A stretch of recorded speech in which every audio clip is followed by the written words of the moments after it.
Iran imesogeza mbele maziko ya aliyekuwa kiongozi wa juu zaidi nchini humo Ayatollah Ali Khamenei ambaye aliuawa katika mashambulizi yaliyofanywa na Marekani na Israeli mwishoni mwa wiki iliyopita. Shirika la habari la Irani IRNA limesema maziko ya Ayatollah Ali Khamenei yaliyokuwa yamepangwa kufanyika Jumatano jioni yameahirishwa kutokana na idadi kubwa ya watu iliyojitokeza isiyotarajiwa. Tarehe mpya ya maziko itatangazwa hapo baadaye. Ayatollah Khamenei anatazamiwa kuzikwa katika mji wa Mashhad alikozaliwa. Taarifa hiyo imetolewa wakati kukiwa na ripoti nyingine kuwa Mojtaba Khamenei ambaye ni mtoto wa kiongozi wa ngazi ya juu zaidi wa Irani aliyeuawa yuko hai na anapewa nafasi kubwa ya kuchukua nafasi ya baba yake, kulingana na taarifa zilizotolewa na jeshi la Israeli zikiashiria kuwa aliuawa.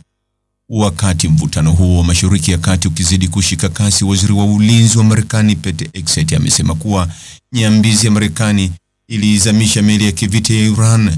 Akizungumza katika makao makuu ya wizara hiyo Pentagon, Hegseth alisema katika bahari ya Hindi nyambizi ya Marekani ilizamisha meli ya kivita ya Iran iliyodhani iko salama katika eneo la maji linalotumika kimataifa.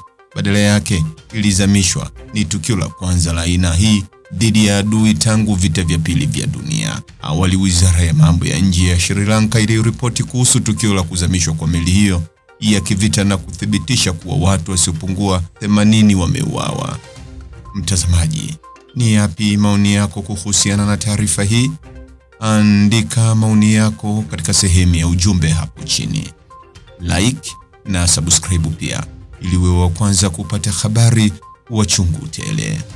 Hii ni Focus News. Jina langu ni Deo Kaji Makomba.